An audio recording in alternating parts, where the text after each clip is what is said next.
Voilà, nous commençons notre culte de ce vendredi et nous voulons tous ensemble bénir le Seigneur, adorer son puissant nom. Il est merveilleux, n'est-ce pas? Nous voulons adresser notre reconnaissance. Dieu en soit glorifié. Alléluia. Alléluia. Oh Jésus, il est bon de louer notre Dieu. Alléluia. C'est merveilleux que de louer Dieu. Alléluia, il est merveilleux.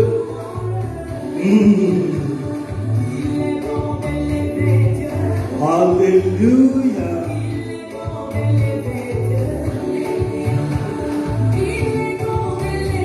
Oh Seigneur, sois élevé.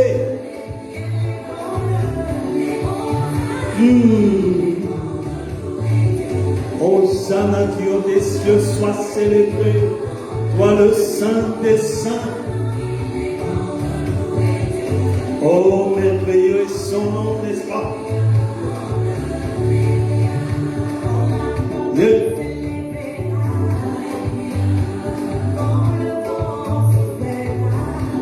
Il est bon de louer notre Dieu.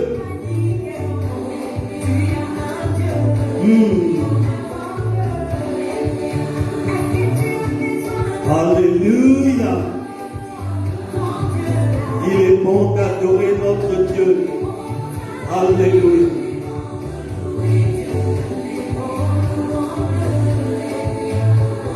Il est bon de t'adorer, Seigneur,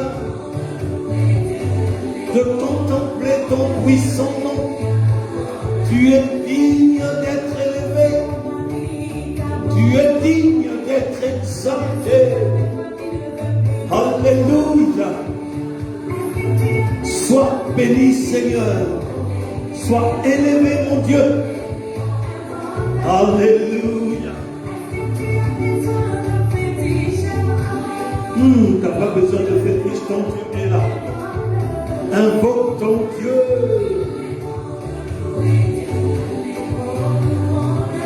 Alléluia.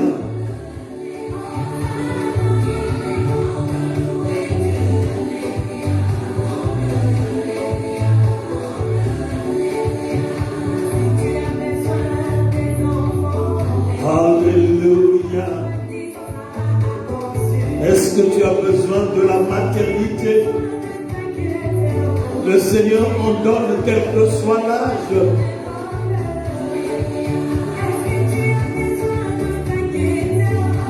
Point d'inquiétude. Ton Dieu est là, invoque-le. Alléluia.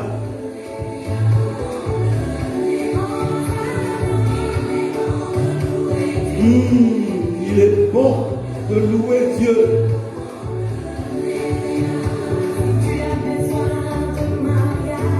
Est-ce que tu désires te marier?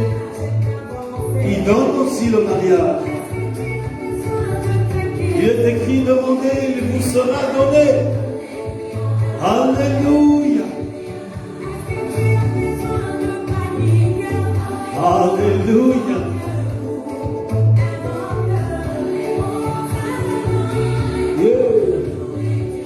Alléluia.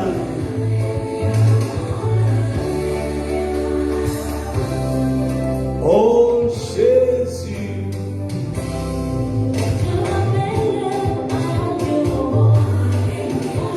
Alléluia.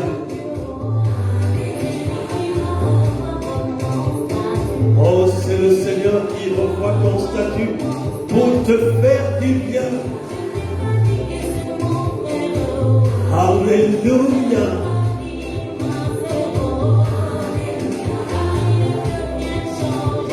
Alléluia. Dieu soit loué.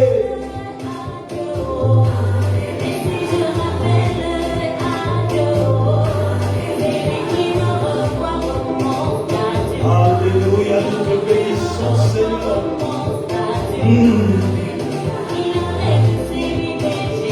Oh Jésus, reçois reçois l'adoration.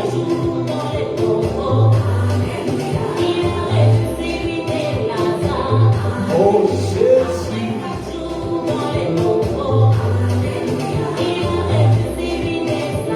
Nous te bénissons, Seigneur. Oh, nous te sommes reconnaissants pour tout ce que tu ne cesses d'accomplir dans nos vies. Tu es notre appui, tu es notre forteresse. C'est toi notre asile. Oh, Saint Dieu des cieux, sois béni. Toi l'alpha et l'oméga. Nous publions ta majesté. Nous célébrons ta grandeur. Nous célébrons ta sainteté. Alléluia. Oh, règne au milieu de nous, Seigneur. Règne parmi nous. Nous publions ta gloire. Tu es digne d'être élevé. Tu es digne d'être adoré. Alléluia. Yeah.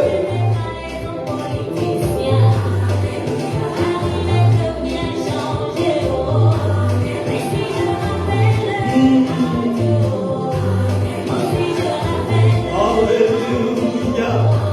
Règne au milieu de nous, Seigneur. Alléluia. Alléluia. Yeah.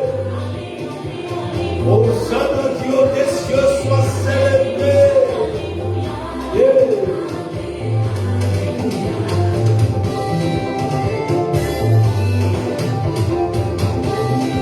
Est-ce que tu te réjouis avec Dieu, avec moi?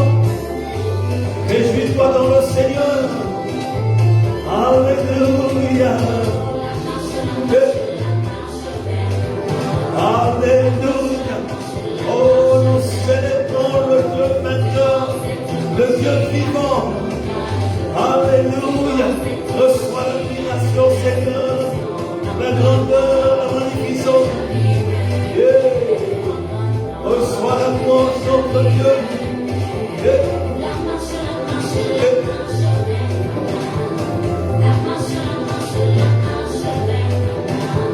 Alléluia.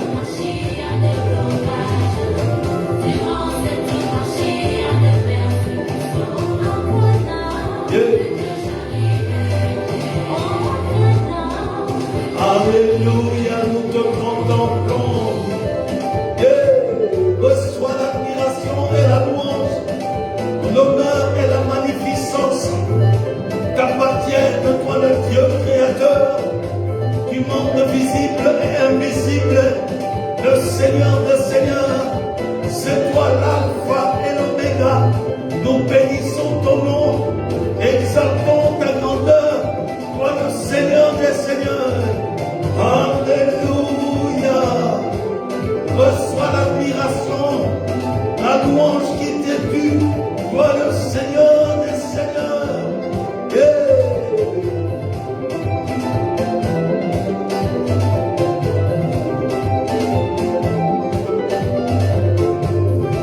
Qui est comme toi, Seigneur? Qui peut se comparer à toi? Alléluia, tu es le feu dévorant. Alléluia, nous te bénissons, nous te célébrons.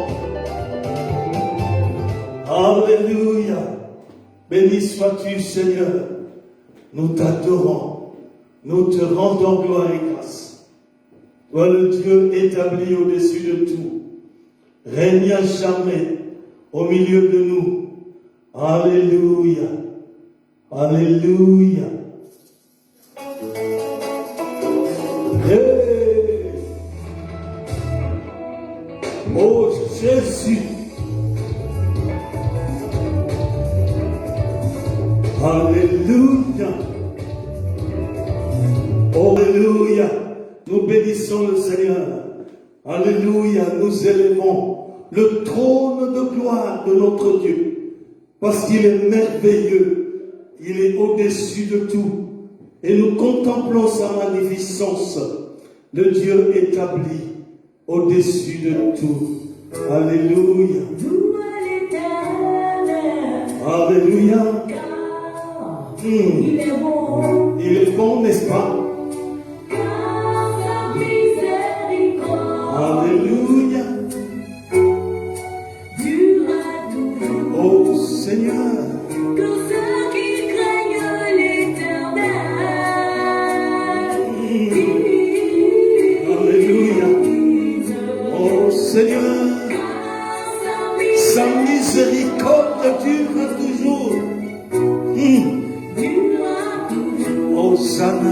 des cieux soit célébré.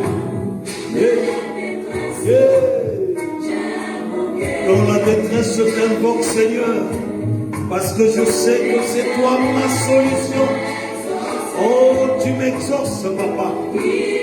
Merci pour ton attention dirigée vers moi. Oh, Dieu de gloire. Oui, je te louerai. Alléluia. Alléluia. Alléluia. Nous te bénissons, Seigneur. Alléluia. Yeah. Yeah. Alléluia. Oh Jésus, reçois l'adoration.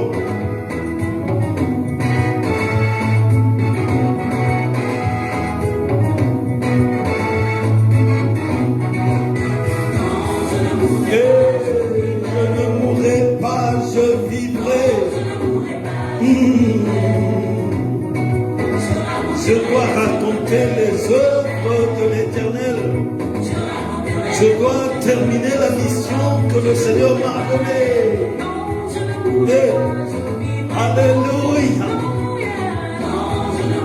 Alléluia. Je raconterai les œuvres de Dieu. Alléluia.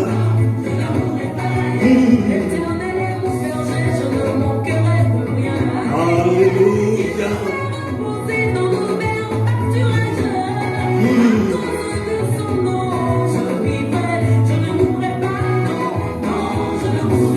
Oh Seigneur, merci. Alléluia. Oh Jésus, nous te bénissons. Oh, je raconterai les œuvres de l'Éternel.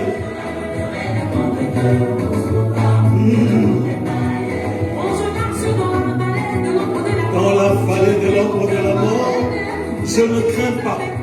Son bâton et sa houlette me rassurent. Oh, merci pour ta sécurité, Jésus. Alléluia. Je dois raconter les œuvres de l'Éternel. Alléluia.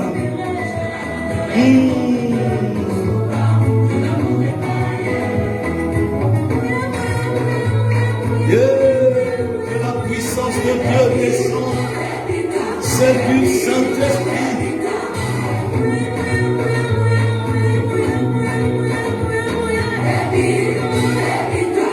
Alléluia.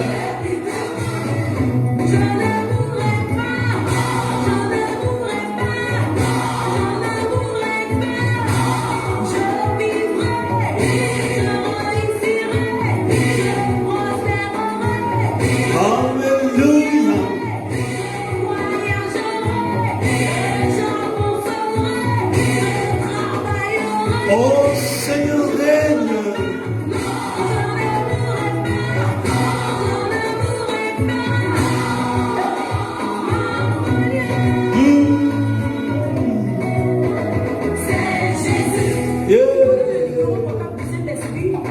Oh Seigneur, nous t'adorons, nous te célébrons, nous t'offrons nos louanges comme un parfum de mon odeur, Seigneur.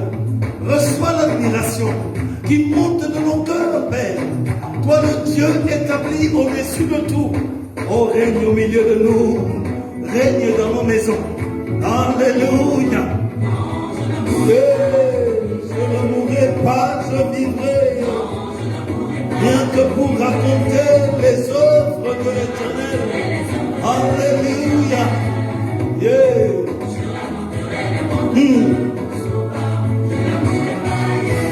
Alléluia. Oh, merveilleux est ton nom. Tu es digne de recevoir l'adoration et la louange. Toi le Seigneur de gloire. Alléluia. Alléluia. Merveilleux est ton nom. Alléluia. Oh, Oui, Seigneur, viens. Alléluia.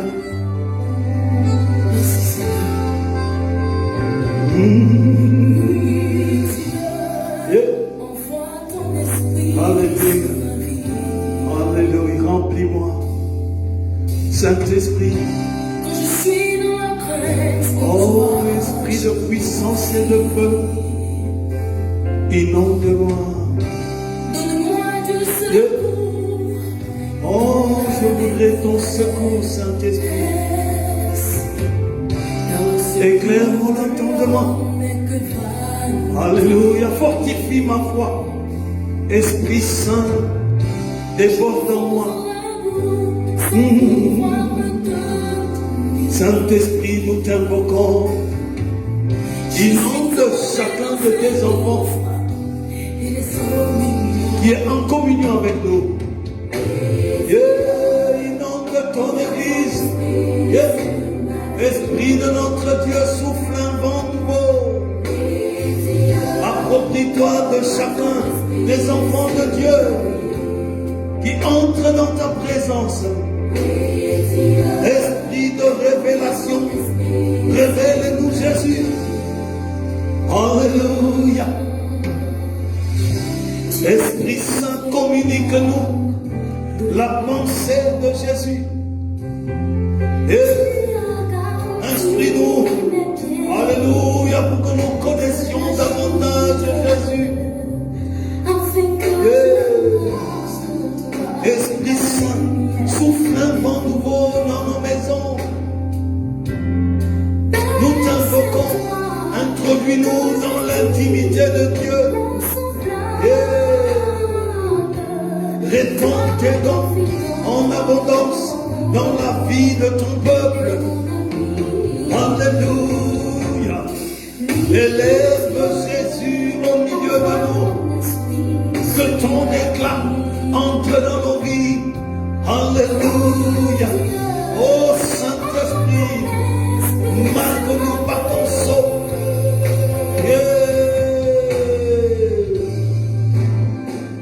Nous te bénissons, Seigneur. Alléluia. Alléluia. Nous célébrons ta grandeur.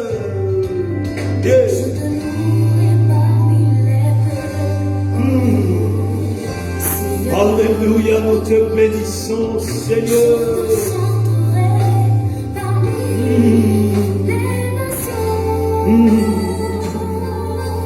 Oh Jésus, merci pour ton esprit que tu nous as donné. Oh merci de faire de nous des temples du Saint-Esprit.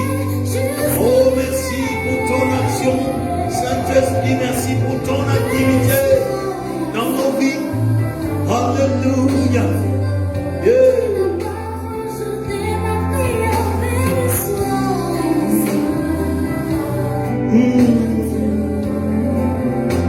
Hosanna, Dieu des cieux, sois béni.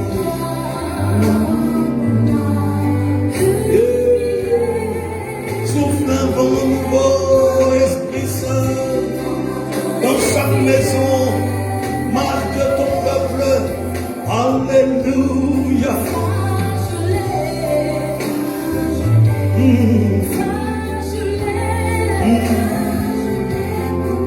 Oh, merveilleux son nom. Oui, Seigneur, nous t'aimons.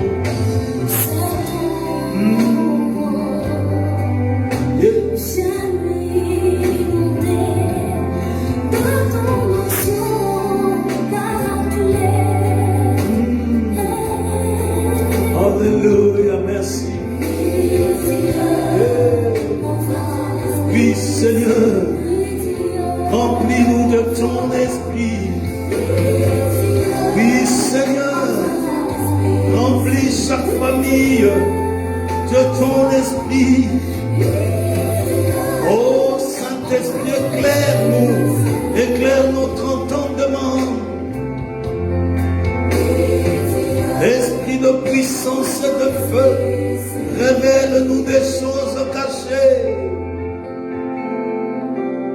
Oh, merveilleux ton nom.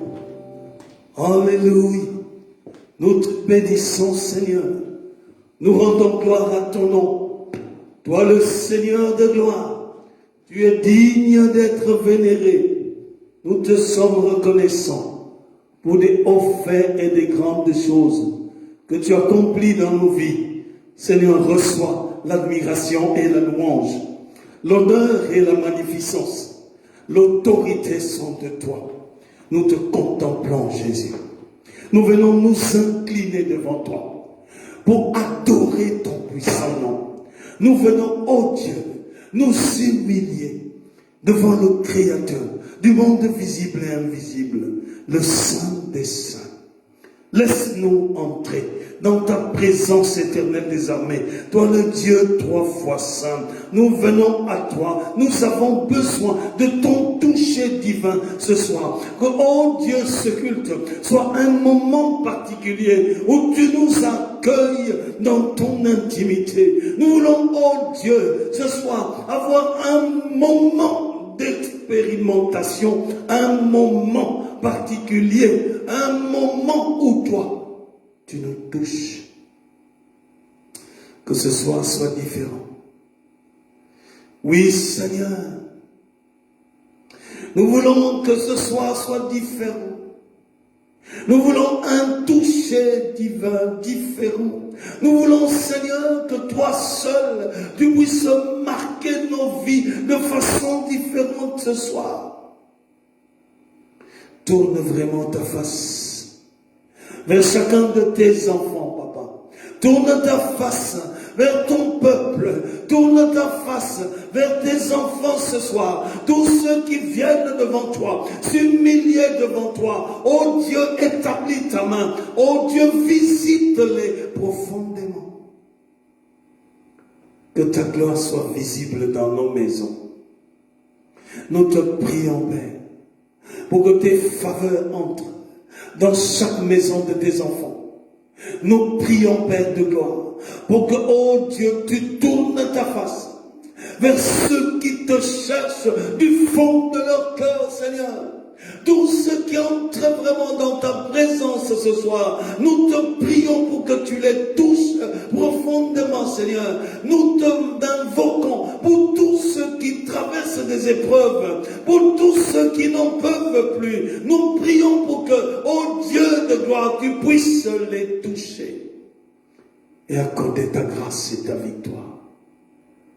Donne, Papa, des solutions à tous ceux qui ont des difficultés, des problèmes. Pendant que nous prions, cite chacun de tes problèmes devant le Seigneur. Cite chaque problème. Ne garde pas ton problème. Cite ton problème devant le Seigneur. Seigneur, écoute chacun de tes enfants qui présentement sont en train de citer chaque problème devant toi. Tu es le Dieu au-dessus de nos problèmes, Seigneur.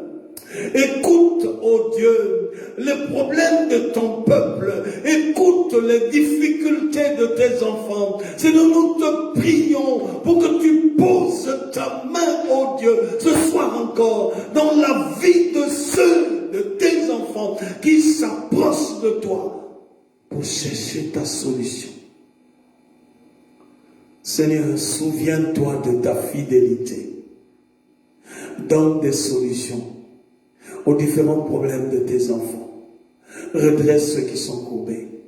Oh, visite ceux qui se font face au mur et qui ne peuvent plus rien. Ils ne sentent plus rien. Ils sont désemparés. Seigneur, nous prions pour que ta délivrance puisse pénétrer dans la vie de ton peuple. Oh Dieu Tout-Puissant, visite tous ceux qui sont malades. Que tes plaies entrent dans le cœur de tes enfants. Les plaies de Jésus-Christ, pour lesquelles nous sommes guéris, puissent pénétrer dans la vie de ton peuple. Ceux qui sont malades, Seigneur, qu'ils recouvrent la guérison dans le nom puissant de Jésus. Seigneur, écoute les cris de ceux qui ont des fardeaux. Oh Seigneur, nous te prions Pour ceux qui ont des fardeaux, papa, que chaque fardeau descende au nom puissant de Jésus-Christ. Que tous les fardeaux de tes enfants descendent. Décharge tes enfants. Oh, donne à ton peuple le joug qui est léger. Au nom puissant de Jésus. Établis ta grâce et tes faveurs dans les préoccupations de ton peuple. Seigneur, touche le travail de tes enfants. Oh Dieu, accorde ta bénédiction dans le travail de ton peuple. Et la promotion, Seigneur, sécurise chaque famille, le travail de chaque famille. Nous prions pour que tu sécurises au nom puissant de Jésus-Christ. Nous te prions pour tous ceux qui pleurent parce qu'il manque de travail, Seigneur. Nous prions pour tous ceux qui ont perdu leur travail. Seigneur, nous prions pour que tu redonnes. Souviens-toi de tous ceux qui sont des femmes et des hommes d'affaires.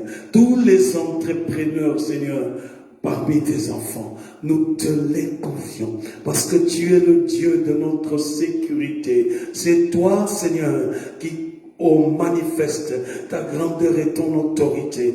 Bénis le travail de ton peuple. Bénis la recherche de ton peuple.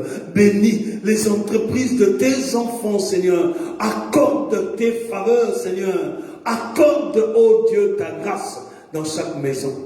Que chaque maison de tes enfants connaisse la paix. Que chaque maison de tes enfants connaisse la santé. Que chaque maison de tes enfants soit visitée par ta puissance.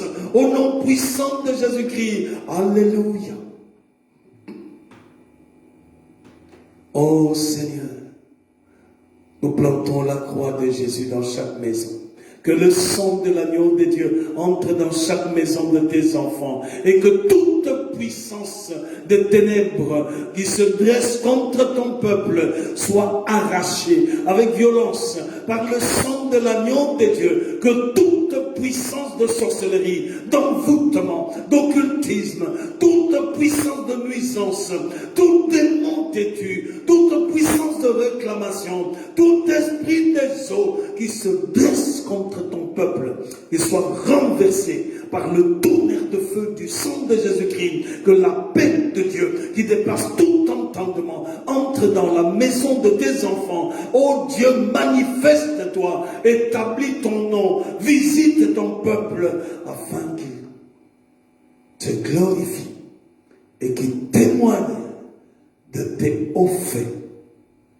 Nous t'offrons ce moment d'écoute de ta parole, Seigneur. Visite-nous par l'action de ton esprit. Toi-même enseigne-nous, conduis-nous, ô Dieu de gloire. Dirige-nous par ta parole, éclaire-nous par ta parole. Ô Dieu, manifeste ta grandeur, donne-nous un cœur réceptif.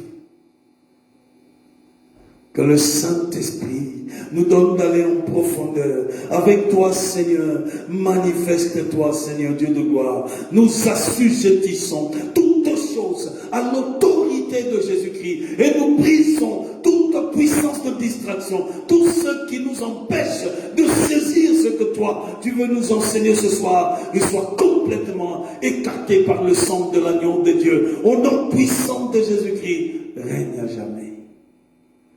Règne à jamais, Seigneur. Que ton règne entre en action, ce moment de partage de ta parole, Seigneur, et que ta grandeur soit vue. Au nom puissant de Jésus-Christ, nous avons ainsi prié. Amen, amen, amen. Que le Seigneur vous bénisse, frères et sœurs. Nous saluons les bien-aimés de la Nouvelle Jérusalem de Waterloo. Recevez nos salutations fraternelles en Jésus-Christ, notre Seigneur. Soyez donc bénis dans le nom de notre Seigneur Jésus-Christ. Nous voulons aussi saluer nos frères et sœurs de la Belgique, ceux qui sont en communion avec nous dans ce culte. Recevez nos salutations fraternelles en Jésus-Christ. Nous saluons les bien-aimés de la France. Les bien-aimés de la France, nous vous saluons dans le nom puissant de Jésus-Christ. Ceux de la Norvège, nous vous saluons dans le nom puissant de Jésus-Christ. Nous vous saluons, et bien-aimés de la Norvège, nous vous saluons dans le nom puissant de Jésus-Christ. Nous voulons adresser aussi nos salutations à nos bien-aimés d'Afrique, ceux de la RDC, de Kinshasa, qui nous suivent, qui suivent ce culte. Recevez nos salutations fraternelles en Jésus-Christ notre Seigneur. Ceux qu'on n'a pas cités aussi, nous vous portons dans notre cœur et nous prions pour que les faveurs de Dieu vous atteignent. Où que vous soyez, nous vous saluons dans le nom puissant de Jésus-Christ notre Seigneur. Alléluia. Soyez richement bénis. Soyez richement bénis dans le nom de notre Seigneur Jésus-Christ. Nous voulons partager la parole de Dieu ce soir. Et notre thème, c'est comment sortir de la dépression spirituelle. Comment sortir de la dépression spirituelle. Comment sortir de la dépression spirituelle. Nous allons lire un texte de 1 Roi. Un texte de 1 Roi au chapitre 19 du verset 1 à 15. Le texte de 1 Roi au chapitre 19 verset 1 à 15. Nous lisons dans le nom de Jésus-Christ. Akab rapporta à Jézabel tout ce qu'avait fait Élie et la manière dont il avait tué par l'épée tous les prophètes. Jézabel envoya alors un messager à Élie pour lui dire que les dieux me traitent avec la plus grande sévérité si demain, à la même heure, je ne te fais pas ce que tu leur as fait. Voyant cela, Élie se leva et partit pour sauver sa vie. Il arriva à Beersheba, une ville qui appartient à Juda, et il y laissa son serviteur. Quant à lui, il marcha toute la journée dans le désert, puis il s'assit sous un genêt et demanda la mort en disant: c'est assez. Maintenant, Éternel, prends-moi la vie, car je ne suis pas meilleur que mes ancêtres. Il se coucha et s'endormit sous un genêt. Voici qu'un ange le toucha et lui dit: lève-toi et mange. Il regarda et il vit à son chevet un gâteau cuit sur des pierres chauffées, ainsi qu'une cruche d'eau. Il mangea et but, puis se recoucha. L'ange de l'Éternel vint une deuxième fois, le toucher et dit: lève-toi et mange, car le chemin est trop long pour toi. Il se leva, mangea et but. Puis, avec la force que lui a donnée cette nourriture, il marcha 40 jours et 40 nuits jusqu'à la montagne de Dieu, jusqu'à Horeb. Là, il entra dans la grotte et y passa la nuit. Or, la parole de l'Éternel lui fut adressée. Que fais-tu ici, Élie? Il répondit: j'ai déployé tout mon zèle pour l'Éternel, le Dieu de l'univers. En effet, les Israélites ont abandonné ton alliance. Ils ont démoli des autels et ont tué tes prophètes par l'épée. Je suis resté moi seul, et ils cherchent à m'enlever la vie. L'Éternel dit: sors et tiens-toi sur la montagne devant l'Éternel. Et l'Éternel passa. Et l'Éternel va passer. Devant l'Éternel, il y avait un vent fort et violent qui déchirait les montagnes et brisait les rochers. L'Éternel n'était pas dans le vent. Après le vent, il y eut un tremblement de terre. L'Éternel n'était pas dans le tremblement de terre. Après le tremblement de terre, il y eut un feu. L'Éternel n'était pas dans le feu. Après le feu, il y eut un murmure doux et léger. Quand il entendit, Élie s'enveloppa le visage de son manteau, sortit et se tint à l'entrée de la grotte. Et voici qu'une voix lui fit entendre ces paroles. Que fais-tu ici, Élie? Il répondit, j'ai déployé tout mon zèle pour l'Éternel, le Dieu de l'univers. En effet, les Israélites ont abandonné ton alliance. Ils ont démoli tes autels et ont tué tes prophètes par l'épée. Je suis resté moi seul, et ils cherchent à m'enlever la vie. L'Éternel lui dit, vas-y, poursuis ton chemin dans le désert jusqu'à Damas. Une fois arrivé là-bas, tu consacreras par onction Hazaël comme roi de Syrie.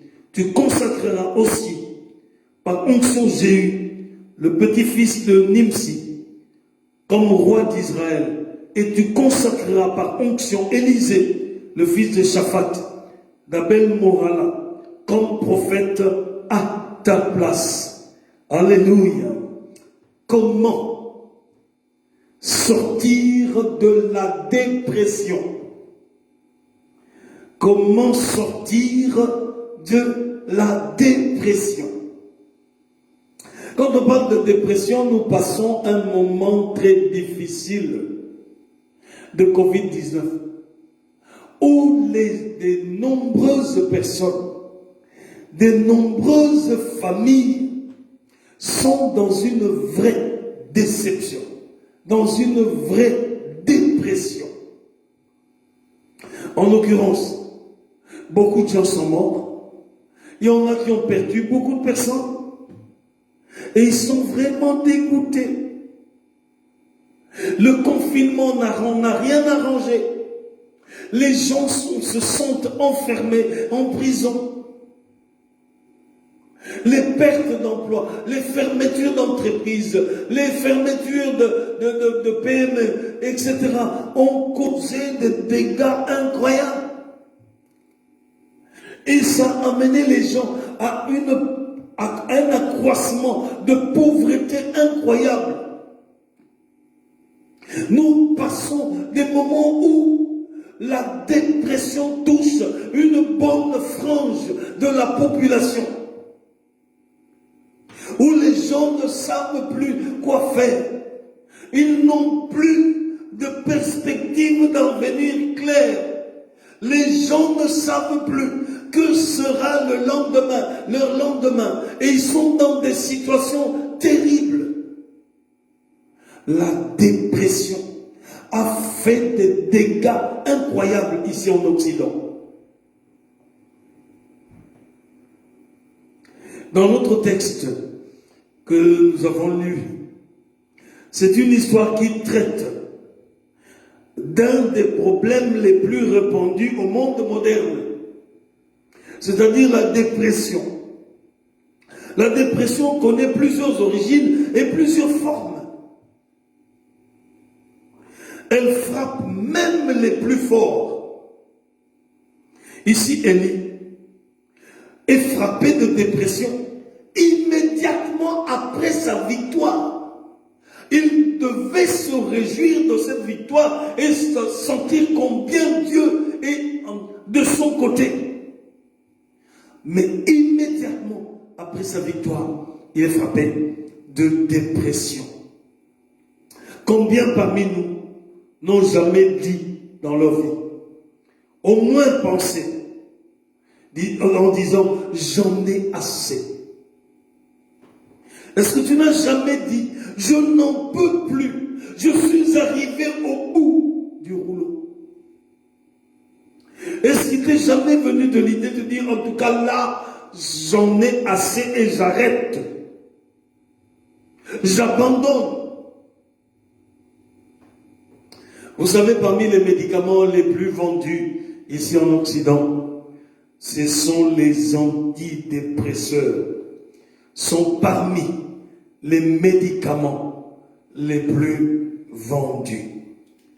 Quels sont les symptômes de la dépression? Comment est-ce qu'on peut se rendre compte qu'un des frères avec qui nous sommes, une des sœurs avec qui nous sommes, un enfant, un jeune, un adulte est en train de faire effectivement une dépression?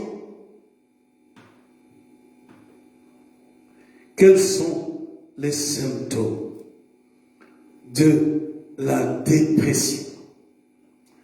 Comment est-il possible qu'un homme comme Élie, qui a ressuscité des morts, qui a appelé le feu du ciel et qui est descendu, qui a tué 400 prophètes, 450 prophètes idolâtres, comment se fait-il qu'un tel homme qui remporte de victoires avec Dieu puisse subir une dépression? Quand nous analysons cela, nous avons l'impression que c'est invraisemblable. Mais n'oublions pas, n'oublions jamais que même les plus grands hommes de Dieu, les plus grands hommes de Dieu restent aussi des hommes. Même les plus grands hommes de Dieu restent toujours des hommes, avec la sensibilité des hommes.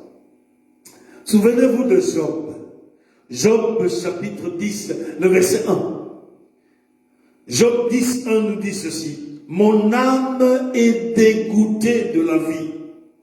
Je donnerai cours à ma plainte. Je parlerai dans l'amertume de mon âme.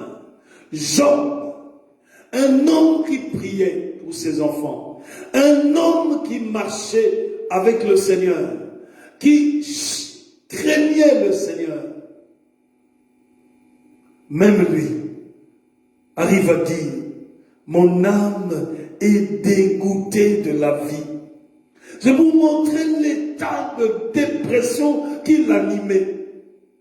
Jérémie chapitre 15, le verset 10 nous dit ceci. Malheur à moi, ma mère, de ce que tu m'as fait naître homme de disputes et de querelles pour tout le pays. Je n'emprunte ni ne prête, cependant tous me maudissent. Vous connaissez le ministère de Jérémie, c'était vraiment un ministère de jugement, etc. Et donc il dit, je n'emprunte ni ne prête. Et cependant, tous me maudissent. Pour montrer dans quelle situation Jérémie se trouvait. C'est aussi le cas de Jonas. Jonas, chapitre 4, le verset 3. Il nous dit ceci.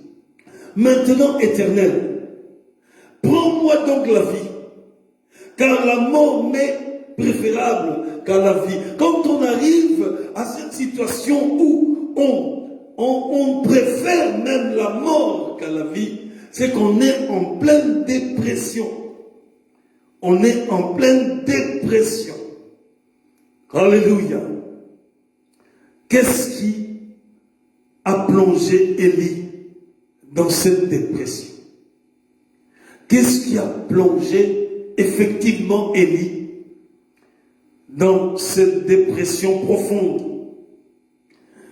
Frères et sœurs, c'est le message reçu de Jézabel, la femme d'Akab. Voilà la goutte d'eau qui a fait déborder la vase. C'est l'étincelle qui a déclenché les tensions. Les tensions qui existaient déjà dans son cœur, l'étincelle qui a déclenché ces tensions-là, c'est le message de Jézabel, femme d'Akab, le roi.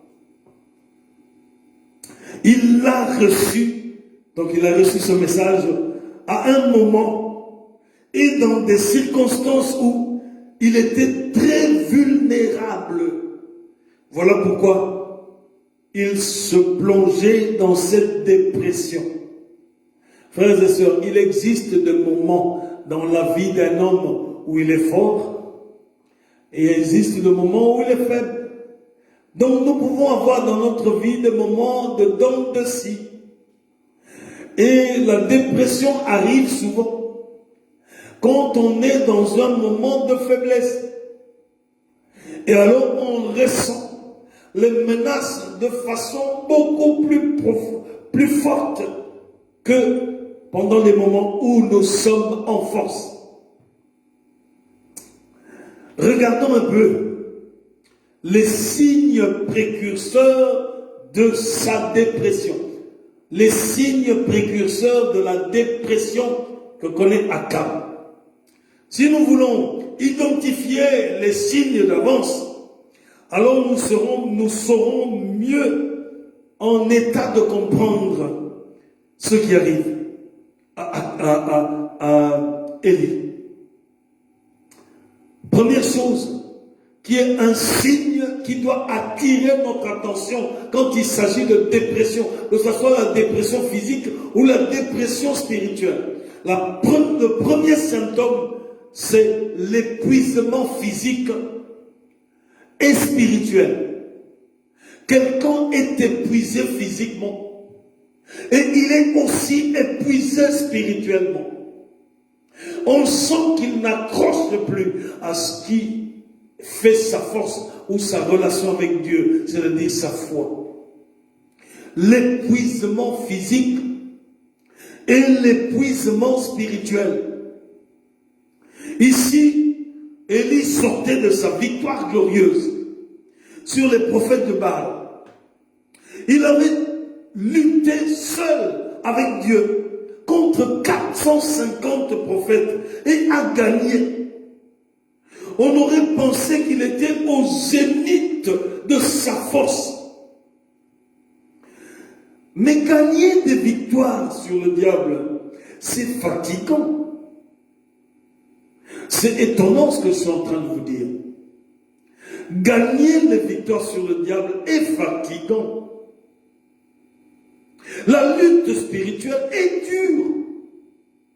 Après la lutte spirituelle, après des moments de délivrance, des séances de délivrance, on sent physiquement la fatigue, on sent qu'on a donné même du choix, même si c'est Christ qui délivre quand on a été là pour prier pour la délivrance, mais on sent aussi la fatigue qu'on a donné de ce qui est de nous-mêmes et que c'est le Seigneur qui a achevé les choses. La lutte spirituelle est dure. Ça engage la foi, la complicité avec Dieu. C'est pour ça Jésus le savait. Et il se retirait souvent afin de se reposer et de renouveler ses forces spirituelles par la prière et la communion avec son Père. Et il commandait à ce disciple, après que ces derniers furent retirés, furent rentrés de leur ministère 2 à 2, il les a recommandés de pouvoir se retirer et de se reposer. Et c'est le texte de Marc au chapitre 6, le verset 31, qui nous dit ceci. Jésus leur dit, venez à l'écart, dans un lieu désert, et reposez-vous un peu, car il y a beaucoup d'allants et de venants, et ils n'avaient même pas le temps de manger. Le repos est donc quelque chose d'important qui nous permet de nous régénérer et de retrouver la force. Ce n'est d'ailleurs pas pour rien que le 4e de 10 commandements ordonne un jour de repos sur 7. C'est le texte de Genèse, le chapitre 1. Il nous recommande de pouvoir nous reposer un jour de la semaine. Frères et sœurs, ne laissez pas votre encadreur de ministère, votre responsable de ministère, vos diacres, vos anciens, ou votre pasteur, ou vos serviteurs de Dieu, s'épuiser dans la lutte spirituelle qu'ils mènent à votre égard. Ne les laissez pas s'épuiser en disant que ça leur regarde. Le texte de Hébreux chapitre 13, le verset 17 nous dit: obéissez à vos conducteurs et ayez pour eux de la déférence, car ils veillent sur vos âmes comme devant en rendre compte. Qu'il en soit ainsi afin qu'ils le fassent avec joie et non en gémissant, ce qui ne vous serait d'aucun avantage. Tenez à l'œil votre pasteur, frères et sœurs. Tenez à l'œil votre pasteur. Dès que vous remarquez qu'il commence à gémir et qu'il est trop fatigué, envoyez-le pendant un certain moment se reposer en vacances. Alléluia. Envoyez-le en vacances. Qu'il se repose. Quand il reviendra, régénéré. Et ça sera à votre bénéfice aussi. Donc le premier symptôme, c'est l'épuisement physique et spirituel. Le deuxième symptôme qui est révélateur de la dépression, c'est la retraite. Le fait de se retirer sans explication, sans commentaire, de façon vraiment inexplicable. C'est comme pour dire, ici, Élie disait, non, je ne joue plus. C'est plus possible. J'ai gagné la victoire. J'ai nettoyé le pays des prophètes idolâtres. Je leur ai prouvé que l'Éternel est Dieu. Je leur ai donné la pluie. Et comme pour me récompenser, ils se comportent comme ça. Alors comment me récompense-t-il? Non, j'arrête. Je me retire. Il me récompense comme ça. Alors que j'ai nettoyé le pays de l'idolâtrie, j'ai apporté la pluie, il y a la victoire de Dieu est venue, et c'est comme ça qu'il me récompense. Alors j'arrête. Alléluia. Et je me retire, je m'en vais. Alors il prend son chemin pour direction, le désert.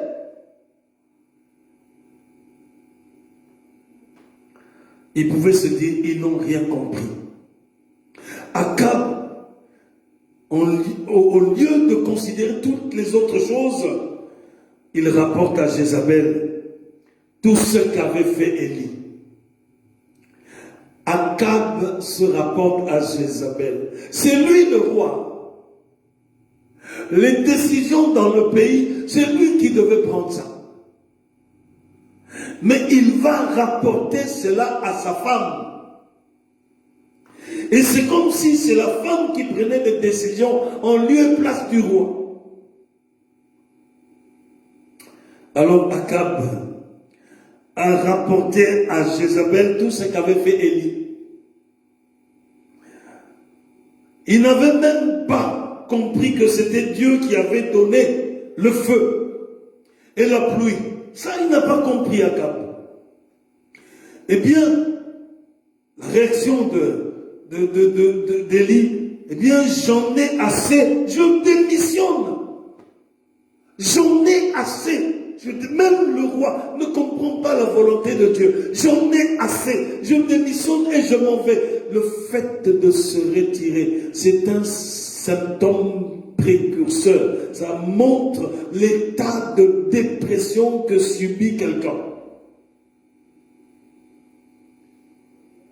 Alors, ce symptôme, c'est le deuxième symptôme d'une dépression, c'est quand la victime commence à se retirer et à ne plus tenir ses engagements.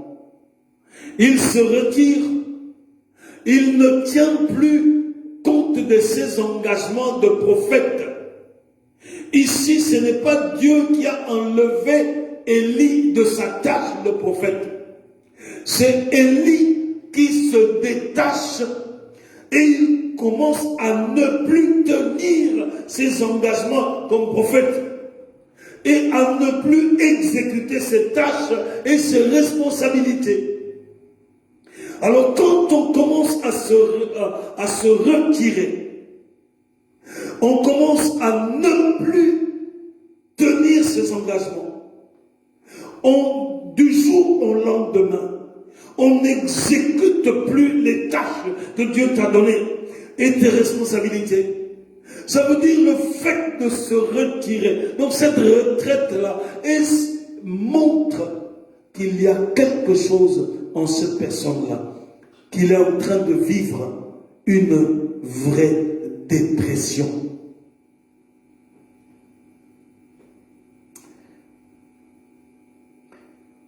Quand vous remarquez cela, c'est quelqu'un où il n'y a aucun problème, il se retire. Du jour au lendemain, il ne veut plus faire ses engagements. Il arrête avec l'exécution de ses tâches, de son ministère, de tout. Il arrête subitement sans explication.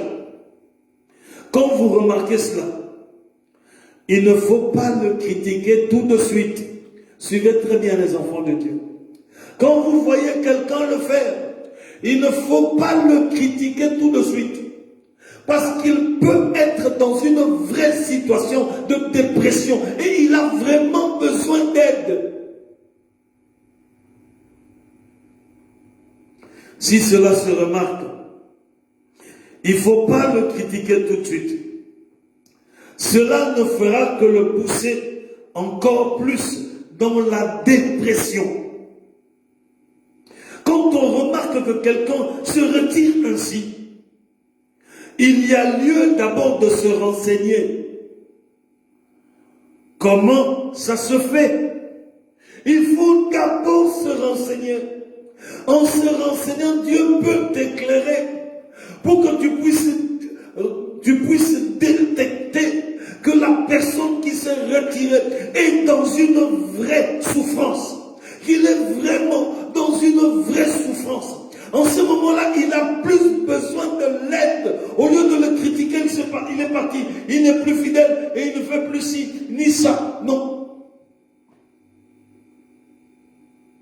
Avoir l'œil de Dieu pour savoir voir les choses comme Dieu les voit. Avoir le discernement que l'Esprit de Dieu donne pour comprendre que une cessation et un retrait d'un frère peut être synonyme de vraies souffrances qu'il est en train d'endurer. Troisième symptôme de la dépression, c'est l'isolement. L'isolement. Ici, Élie s'en va tout seul. Donc, c'est le troisième signe précurseur.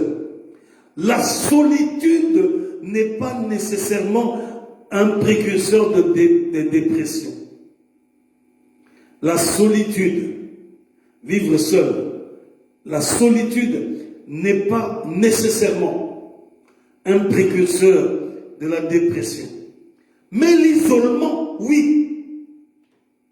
L'isolement, et surtout dans l'attitude de crainte et d'épuisement que nous voyons ici dans le cas d'Élie, c'est vraiment un signe précurseur de la dépression.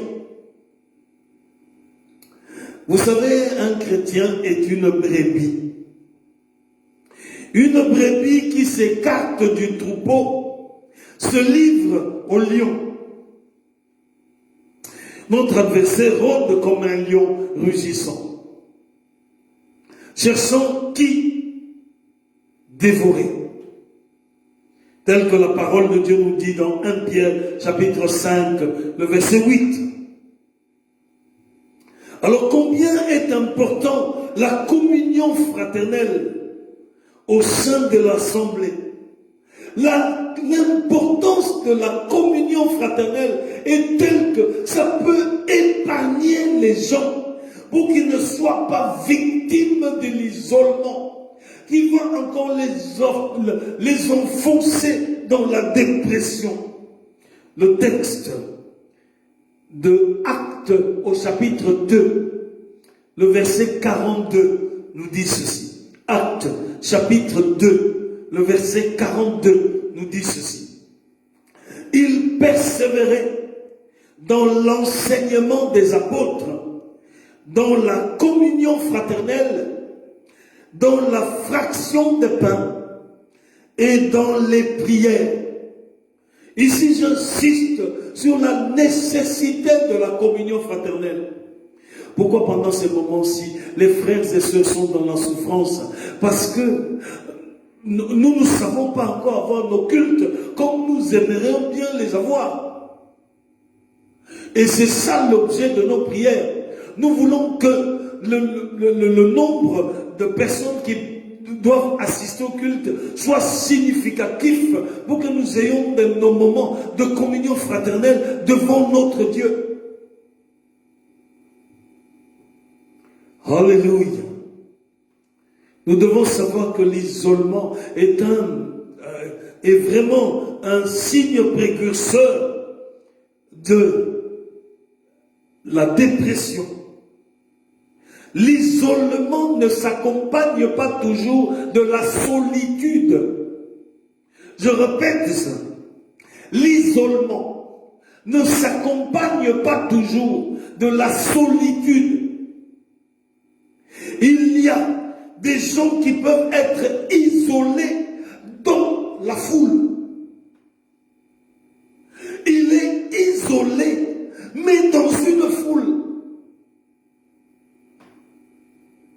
Il est isolé, mais dans l'assemblée. Nous devons veiller à ce que personne ne s'isole au milieu de nous. Quatrième signe précurseur de la dépression, c'est la pitié de soi-même. La pitié de soi-même. Non seulement c'est un symptôme, mais aussi c'est une cause. Et les petites causes peuvent avoir des grands effets.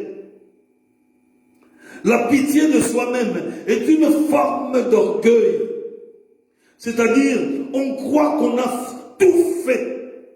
On a fait ce qu'on devait faire. Et que la situation est tout à fait la faute des autres. Ce sont toujours les autres qui sont coupables. On accuse les autres d'être responsables de ses échecs, de ses attitudes. Les autres sont responsables de sa dépression. Alléluia. Quand on lit le verset 10, de notre texte,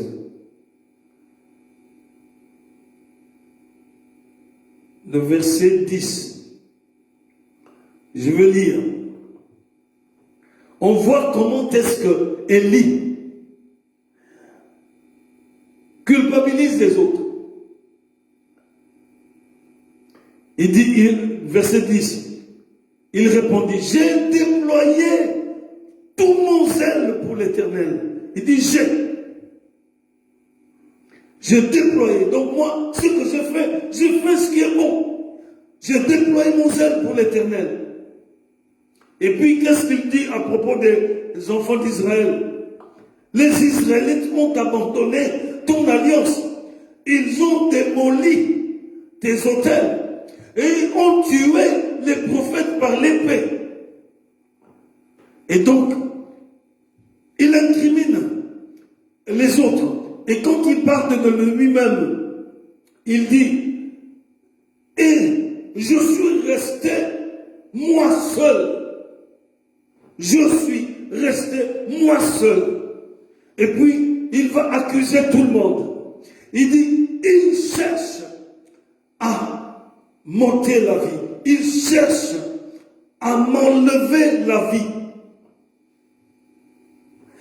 Ceux qui ont pitié d'eux-mêmes ont tendance toujours à exagérer. Comme Élie. Il n'était pas le seul prophète de l'Éternel. Il savait qu'il y avait au moins encore 100 prophètes en vie. 100 prophètes étaient encore là, en vie, qu'Abdias protégeait.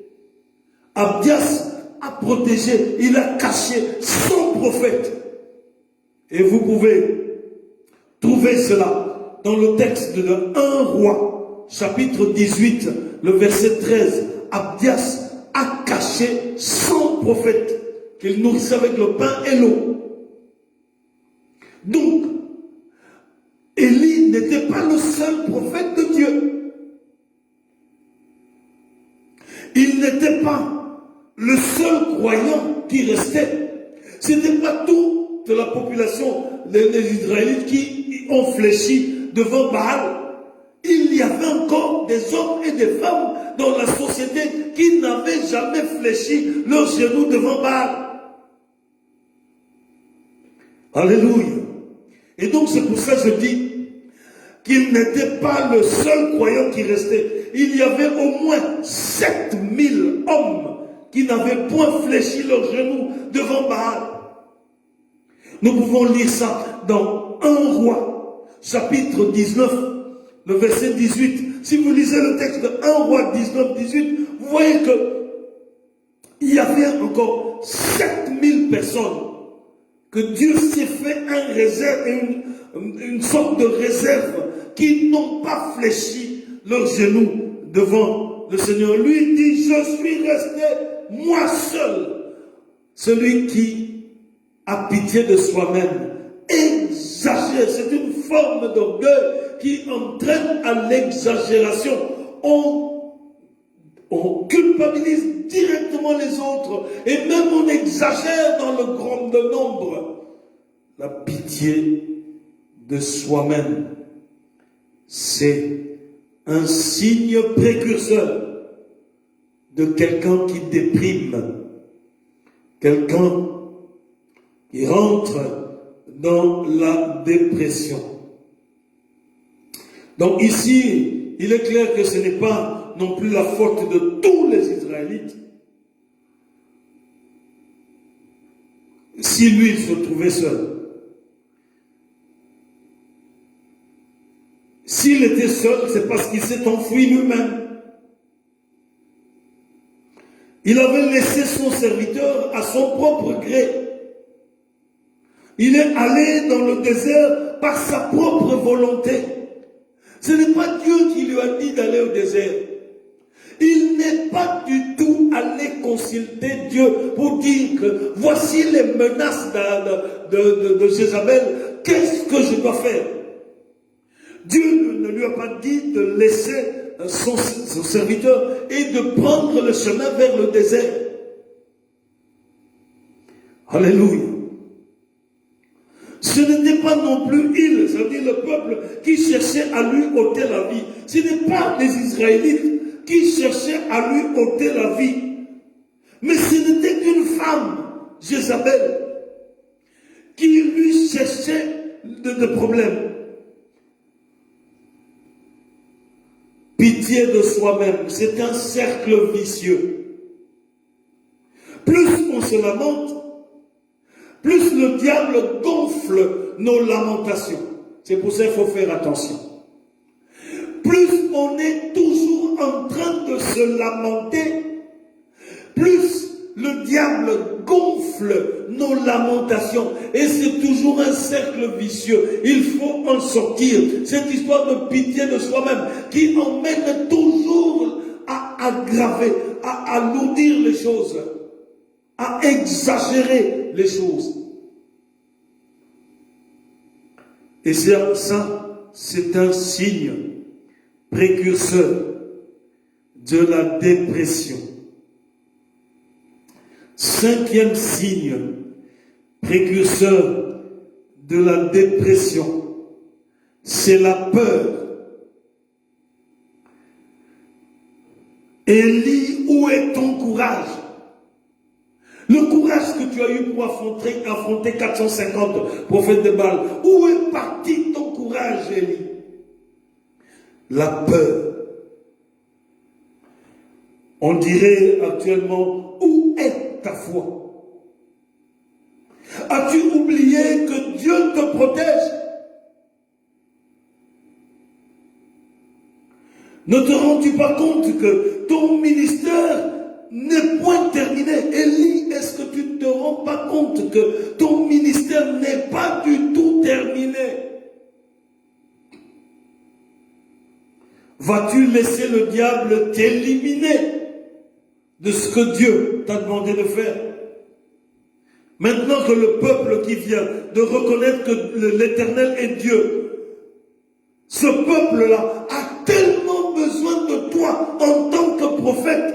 Et c'est à ce moment-là que tu viens de faire éclater la gloire de Dieu et que le feu est descendu du ciel. Tout le peuple d'Israël a remarqué que c'est l'Éternel qui est Dieu. Et c'est à ce moment-là que toi tu décides de t'en aller. Et ce peuple a besoin de la direction d'un prophète pour qu'il ne puisse pas rentrer encore dans l'idolâtrie.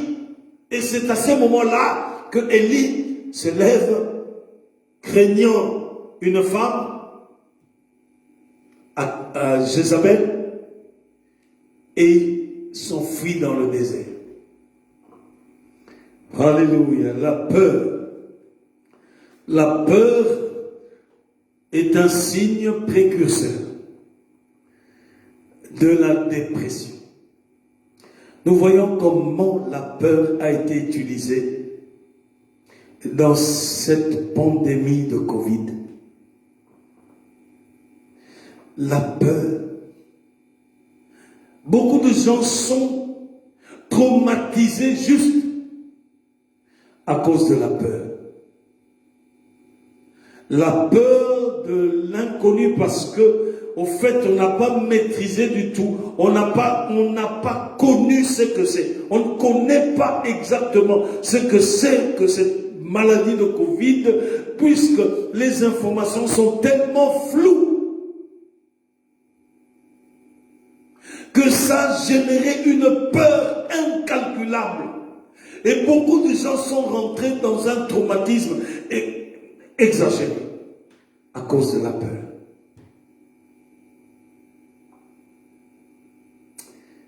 Alors, comment sortir de la dépression?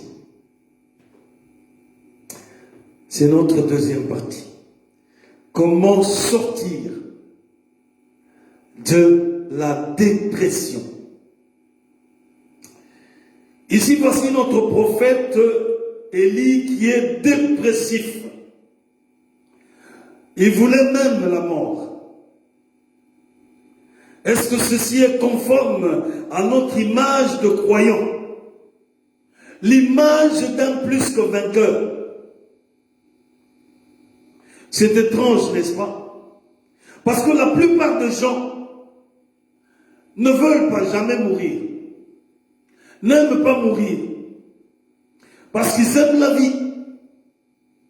Mais voici un des seuls hommes qui n'est pas destiné à mourir. Mais lui, il prie pour qu'il meure.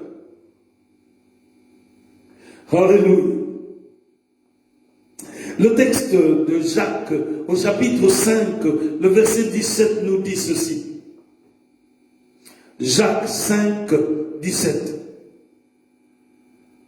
Élie était un homme de la même nature que nous. Il pria avec instance pour qu'il ne plût point. Et il ne tomba point de pluie sur la terre pendant 3 ans et 6 mois. Alléluia. Vous savez, face à cette situation que traverse Élie, Dieu aime tellement cet homme qu'il ne pouvait pas le laisser tomber plus profondément dans sa dépression et dans sa caverne.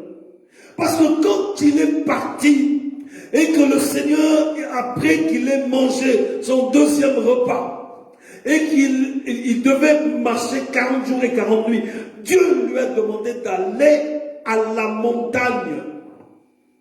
Mais lui, il est parti à sa caverne, à la caverne.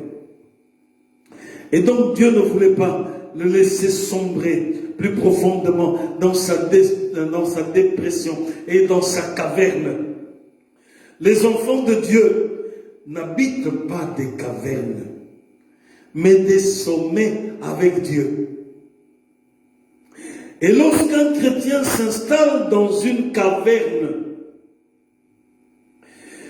quelle que soit cette caverne, que ce soit une caverne de dépression ou de n'importe quelle marque de caverne, par exemple, des cavernes de péché, des cavernes de maladie, des liens occultes, des relations brisées, des cavernes de deuil, de tristesse, des cavernes de solitude, des cavernes de malheur et de disette. Là, Dieu vient toujours pour faire sortir ses enfants. Il veut que ses enfants sortent de ces cavernes-là. Considérons comment Dieu a fait sortir Élie de sa caverne de dépression. La première des choses, c'est lui apporter la paix. Apporter la paix à Élie. Vous savez que la paix enlève le trouble. La paix enlève même la confusion. Il s'était enfui dans le désert, mais Dieu savait où il se trouvait. Oui, Dieu nous voit partout. Le texte de Psaume, chapitre 139. Psaume, chapitre 139. Psaume, je cherche le texte, le Psaume, chapitre 139.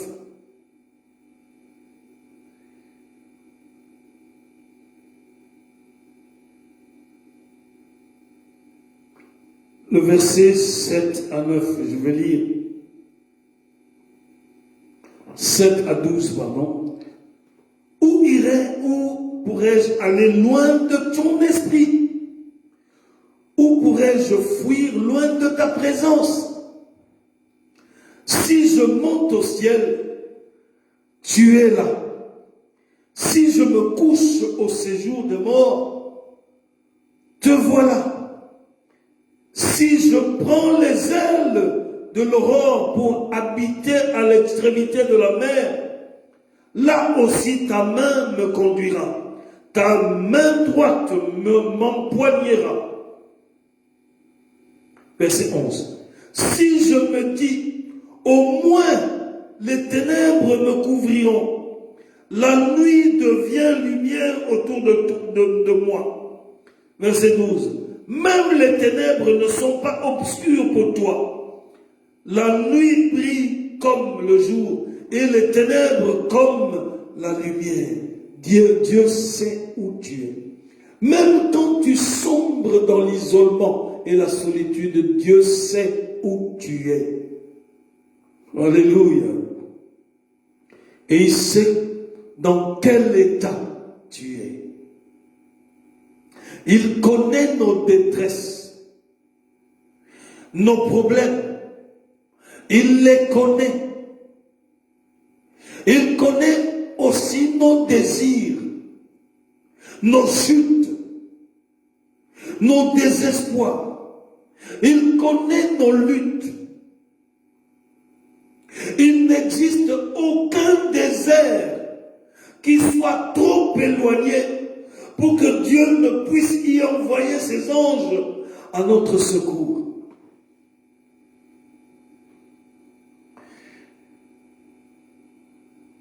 Dieu ici s'est tenu à distance, voyant comment c'est son serviteur qui l'avait servi fidèlement depuis plus de 3 ans et qui avait obéi à ses instructions à la lettre, maintenant se laissant effrayer par un message de Jézabel. Dieu,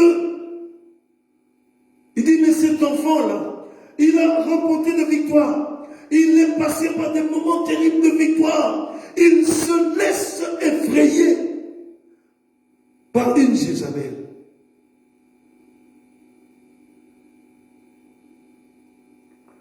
Alléluia. Alors, la démarche d'Élie, c'était de prendre en charge sa propre vie, parce qu'il est parti sans aviser Dieu, sans consulter Dieu. Il a repris en main sa propre vie, sa direction, la direction de sa vie. C'est ce qui se passe quand nous reprenons la direction de nos vies et nous voulons contrôler nos vies nous-mêmes. Nous voulons marcher comme nous voulons. En ce moment-là, nous entrons dans le comportement d'Élie. Et quand il y a un problème, nous n'aurons même pas le temps de chercher la présence de Dieu. Alors que lui, il est le donateur de paix.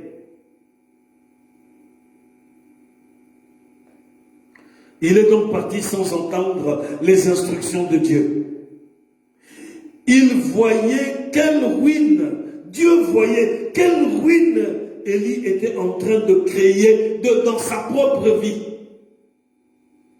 Dieu le laissait aller jusqu'à un certain point. Dieu l'a laissé aller jusqu'à un certain point.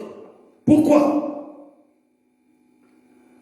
Pour qu'il ne soit pas démoli, mais pour qu'il apprenne aussi des leçons.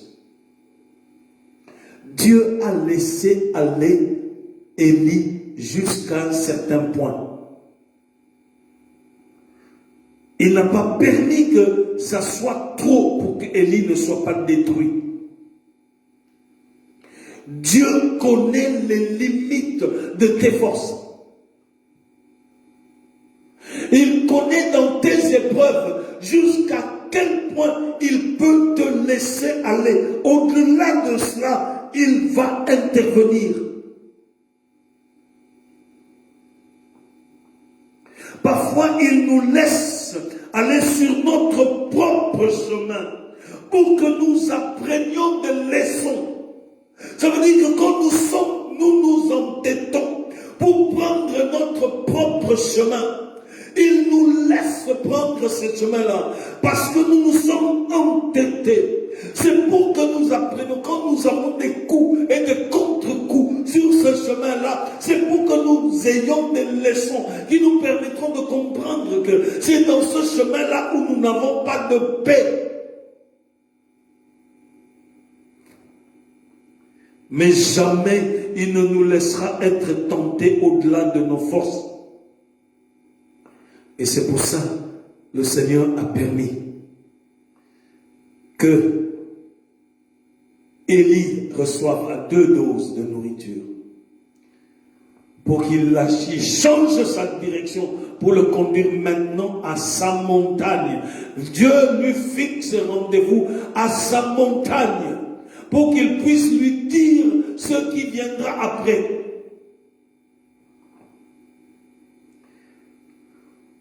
Il ne nous laissera pas être tentés au-delà de nos forces.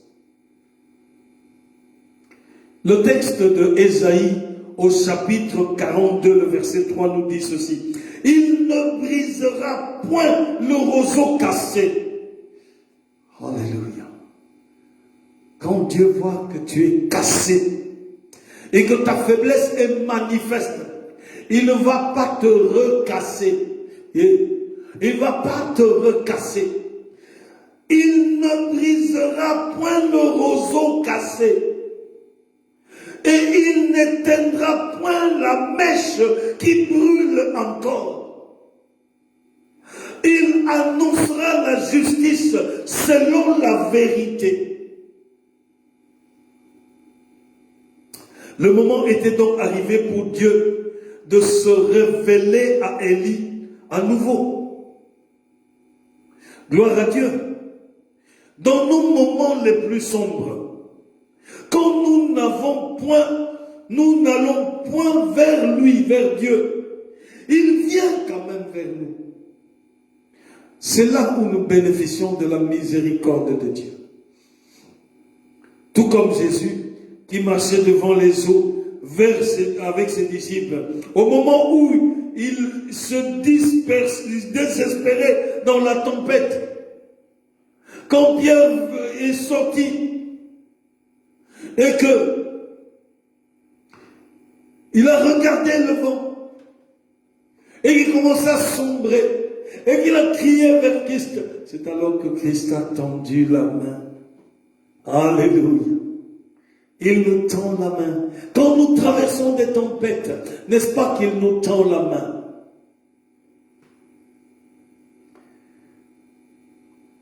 Dieu ne commence pas par lui donner des études bibliques. Il n'a pas commencé à donner à Élie des études bibliques. Oh non, tu as fait ceci, tu n'as pas fait. Non, il n'a pas commencé par des études bibliques. Il a simplement encouragé à prier.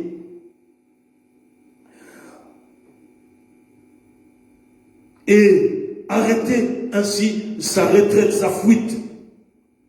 Beaucoup de chrétiens se laissent mettre en fuite par le diable. Dieu te donne une noble fonction. Mais parce qu'il y a une situation gênante, alors tu fuis. Le diable te met en fuite. Alléluia. Il fuit d'une situation négative à une autre. Il fuit d'une situation négative à une autre. C'est-à-dire qu'il ne résolve jamais un problème. Quand il y a un problème, il résolve ça en fuyant. Ils ne prennent pas la peine de s'asseoir, d'examiner, de prier, de dialoguer, non. Quand il y a une situation difficile, ils ne résolvent pas leurs problèmes avec Dieu. Ils fuient. Alléluia. Le diable sait qu'une fois qu'on commence à fuir, alors il va nous mettre dans des situations où nous allons continuellement fuir. Et nous n'aurons aucun problème de nos vies qui sont résolus. Parce qu'il faut s'arrêter, revenir au Seigneur pour affronter cette situation avec le Seigneur, sachant que le Seigneur est plus que vainqueur. Si on ne fait pas cette démarche-là, on fuira de problème en problème. Et ensuite, nous n'aurons jamais de solution. Partout où nous irons, nous nous comporterons seulement comme des fuyards et nous n'aurons aucun problème résolu. Rien ne peut s'arranger tant qu'on fuit. Il faut cesser ce cercle vicieux et arrêter de fuir. Alors Dieu le fait manger et boire et dormir, bien sûr. Nous avons lu ça. Quand ils étaient réveillés la première fois, ils n'étaient pas encore assez forts. Dieu sait ce dont nous avons besoin. Il connaît les limites de nos forces. Il aimerait bien avoir moi, j'aimerais bien avoir, en tout cas, la recette du gâteau qu'Élie a mangé. Quelle est cette recette? Le gâteau qui lui a permis de marcher 40 jours et 40 nuits. Sans doute, c'est une recette céleste. Le gâteau que l'ange lui a apporté, cela a dû être quelque chose de spécial. Le Seigneur, dans des circonstances spéciales que tu traverses, il va te nourrir aussi de façon spéciale pour que tu puisses recevoir de lui non seulement la paix, mais l'énergie nécessaire pour pouvoir affronter ce que tu dois affronter. Il faut signaler que la paix qui vient à Élie et le fait que Dieu n'est pas venu à Élie avec des réprimandes, mais avec sa paix. Il n'est pas venu à Élie en le reprochant, mais il est venu avec sa paix. Il faut que Dieu nous amène sa paix. La paix de Dieu doit entrer dans mon cœur. La paix de Dieu doit entrer dans ton cœur. La paix de Dieu, qui dépasse toute intelligence, doit entrer dans ta vie pour que tu sentes combien il est bon. Le progrès spirituel, la solution des problèmes, la victoire sur le péché, tout part et se construit sur la base de la paix. Si je veux avoir le progrès spirituel, il faut que ça puisse avoir comme base la paix de Dieu. Si je veux avoir des solutions dans les problèmes que je traverse, il faut que j'ai un socle qui s'appelle la paix de Dieu. Si je veux avoir la victoire sur le péché, il faut que je m'assieds sur la paix de Dieu.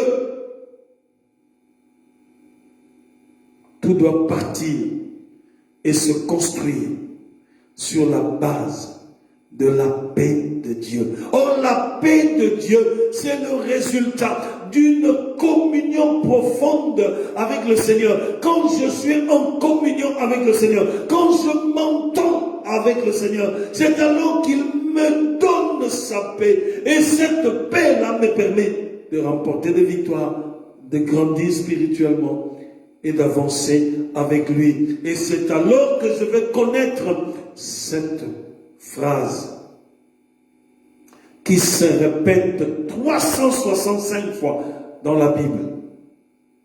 Ne crains pas.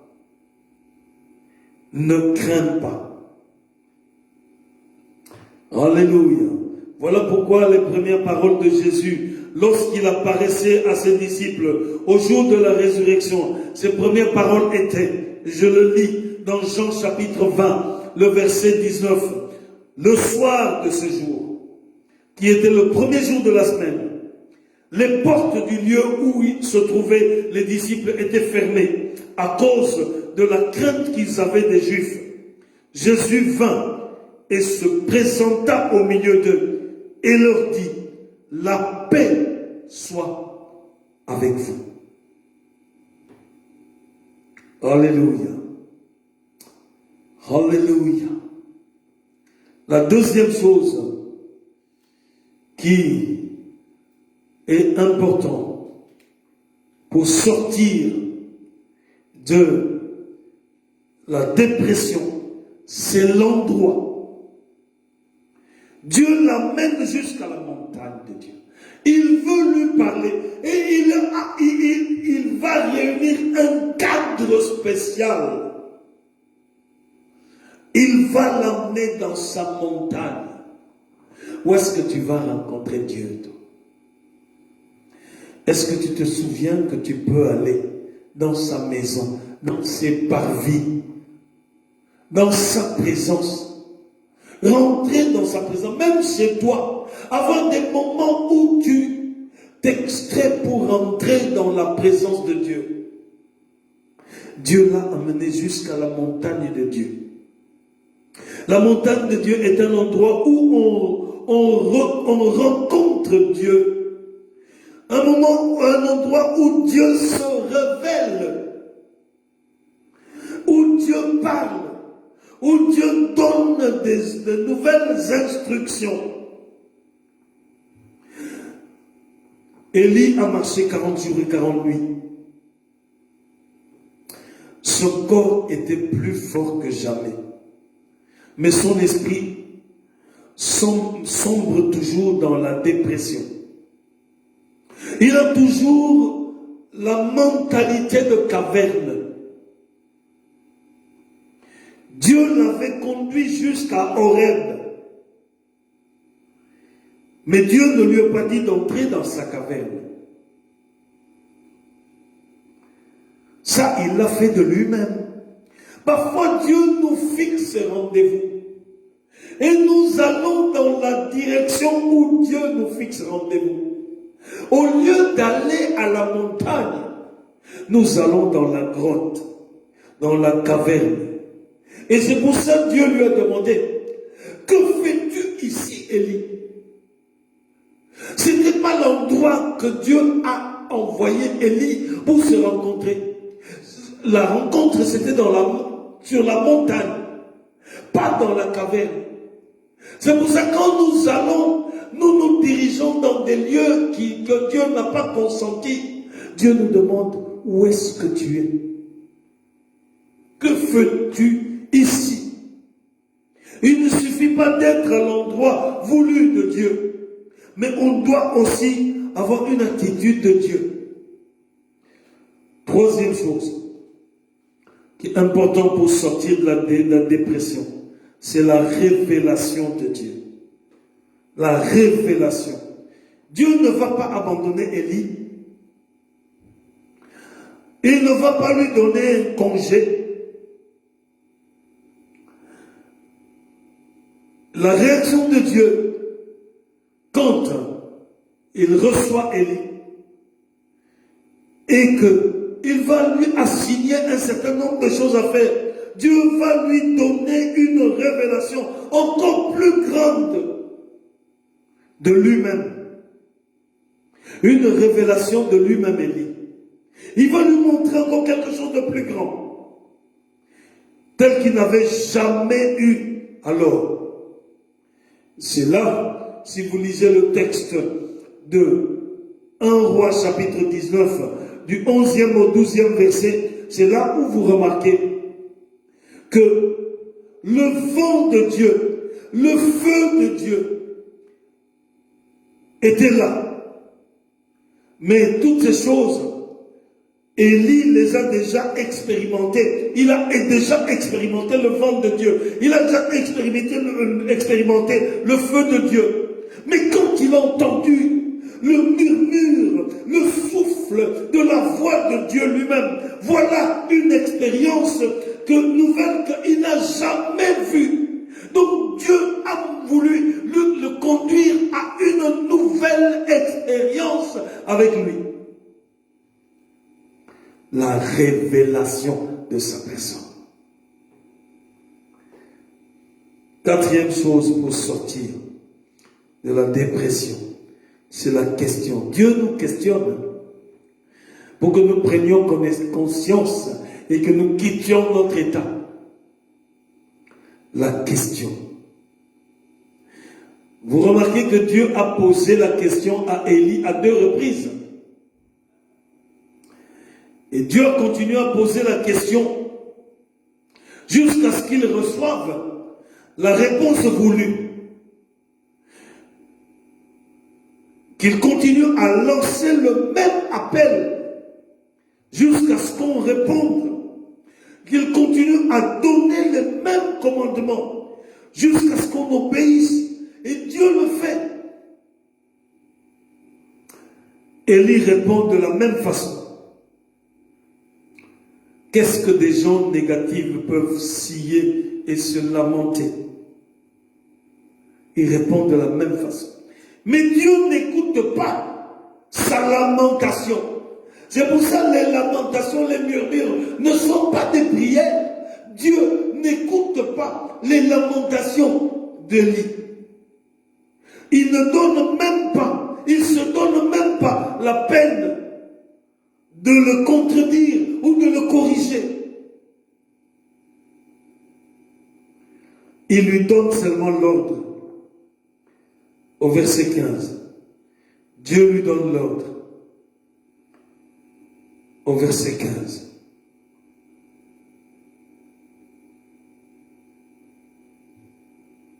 Alléluia. Il lui donne l'ordre. Et c'est comme ça que, à l'issue de cette question-là, ça permet à Élie de prendre conscience. Quand on regarde Jésus-Christ, lorsque qu'on vient à la maison de Jairus, on lui a dit, et nous lisons ça dans le texte de Luc au chapitre 8, verset 49, nous considérons Jésus pour comparer. Luc chapitre 4, le verset 49. Comme il parlait encore, survint de chez le chef de la synagogue quelqu'un disant, ta fille est morte, n'importune pas le maître. Il est marqué que Jésus, ayant entendu cela, disait à Jairus, ne crains pas, crois seulement. Jésus, il avait bien entendu ce que ces gens sont venus dire à leur maître. Mais il s'est décidé de ne pas écouter. Il y a une différence entre entendre et écouter. Il a entendu ce que les messagers sont venus dire à Jairus. Mais il n'a pas voulu écouter, il a dit, il s'est adressé à Jairus, il dit, ne crains pas, crois seulement. C'est la même chose que pour Élie. Élie s'est déployé pour accuser, pour se lamenter, etc., etc. Dieu n'a même pas tenu compte de ces lamentations. Il n'a même pas corrigé. Il a laissé et il s'est focalisé sur ce qu'il doit apporter comme solution. Alléluia. Nous bénissons Dieu. Dieu le sort de sa caverne. En posant la question, il a voulu lui montrer que ce n'est pas l'endroit qu'il devait être. Donc Dieu le sort de sa caverne, lui donne une nouvelle commission. Il lui donne cette commission-là pour qu'il rentre, pour oindre un roi, pour oindre un général et pour oindre un prophète.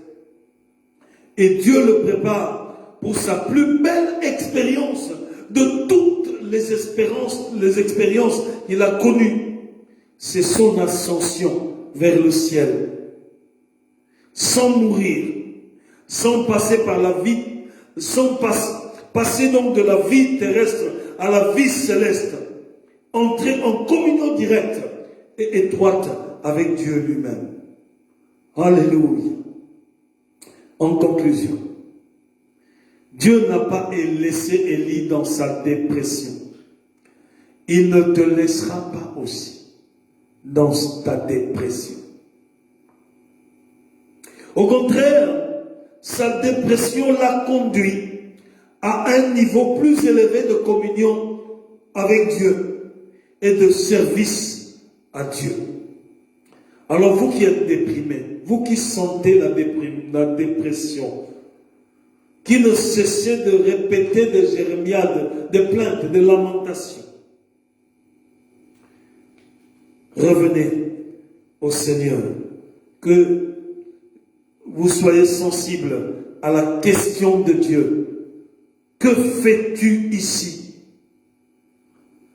Et à l'ordre de Dieu, va, reprends ton chemin. Savez-vous quel est le point tournant de l'histoire, de cette histoire d'Élie? Le moment où Élie est sorti de la dépression, quel est le point tournant de cette histoire? C'est le verset 13. C'est ainsi qu'il abandonnait sa rébellion, son orgueil, sa pitié de soi-même, et qu'il reconnaissait le Tout-Puissant en écoutant sa voix et en s'apprêtant à lui obéir. C'est là le point central dans le verset 13 que nous venons de lire,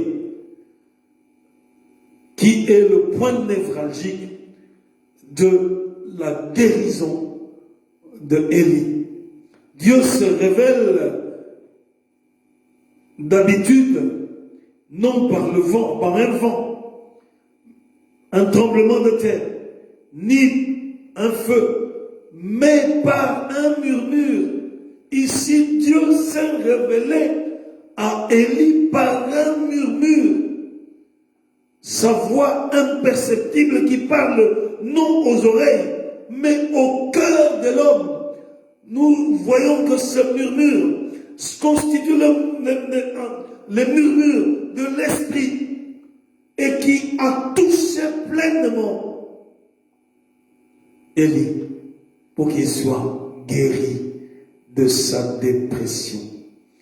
Est-ce que tu es sujet de dépression, de soucis extrêmes, de difficultés graves? Il est là pour venir en ta présence et te toucher. Inclinons-nous dans la prière. Seigneur Dieu, nous te bénissons parce que tu ne veux pas que tes enfants souffrent de la dépression ni physique ni spirituelle. C'est pour ça que je t'invoque pour que tu poses ta main sur chacun de tes enfants qui traversent des moments difficiles, des moments de doute, des moments de confusion, des moments de découragement, des moments de déception. Seigneur, je te prie pour que ta main touche tes enfants et que la guérison soit totale. Restaure ton peuple, visite et révèle-toi à tes enfants pour que ton nom soit glorifié. Seigneur, nous te bénissons parce que tu es fidèle, tu es le Dieu d'amour. Reçois l'adoration, la louange qui t'est due. Père, écoute les supplications de ton peuple. Vois la souffrance qui traverse tes enfants pendant que nous sommes en train de t'invoquer. Pendant ce moment-ci, dis à Dieu tes souffrances. Ne reste pas calme. Ne sois pas distrait. Dis à Dieu chacun de tes souffrances. Chacune de tes souffrances. Montre-lui tes problèmes. Montre au Seigneur tes soucis.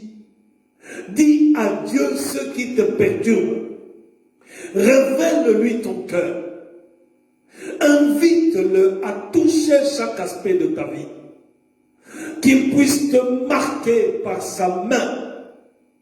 Oh Dieu, je dépose dans ta main chacun de tes enfants. Pendant que tes enfants sont en train de citer chaque problème qu'ils font face. Seigneur, que tes solutions descendent. Que tes solutions entrent dans la vie de ton peuple. Que tous ceux qui sont déprimés puissent recevoir la délivrance qui vient de toi. La restauration. Que ta consolation puisse toucher tous ceux qui sont affaiblis. Tous ceux qui se sentent bloqués. Et qui ne voient qui n'ont aucune espérance. Seigneur, nous te prions pour que tu te révèles en eux.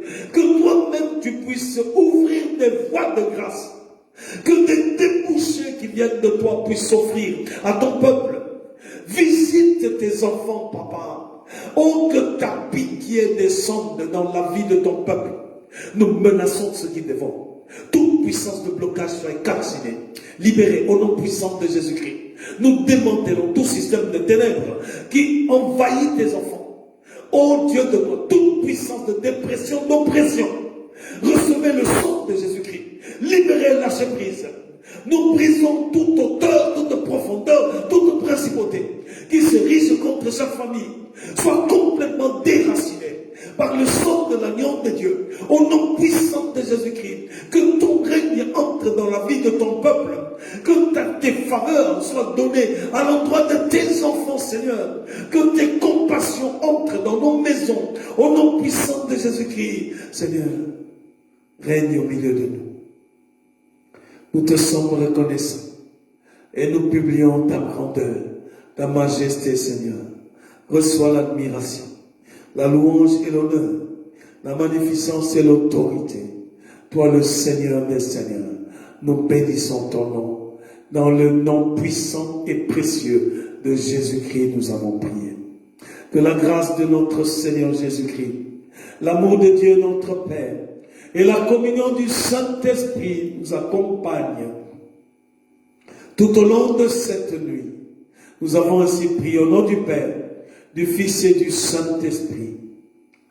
Amen, amen. Que le Seigneur vous bénisse. Ce dimanche à 10h, nous recevrons le pasteur Yves Mulungulungu qui nous apportera la parole de Dieu. Voilà, que le Seigneur vous bénisse. Partagez ces paroles, partagez ceci dans la grâce de notre Seigneur Jésus-Christ. Soyez richement bénis dans le nom puissant de notre Seigneur Jésus-Christ. Amen, amen.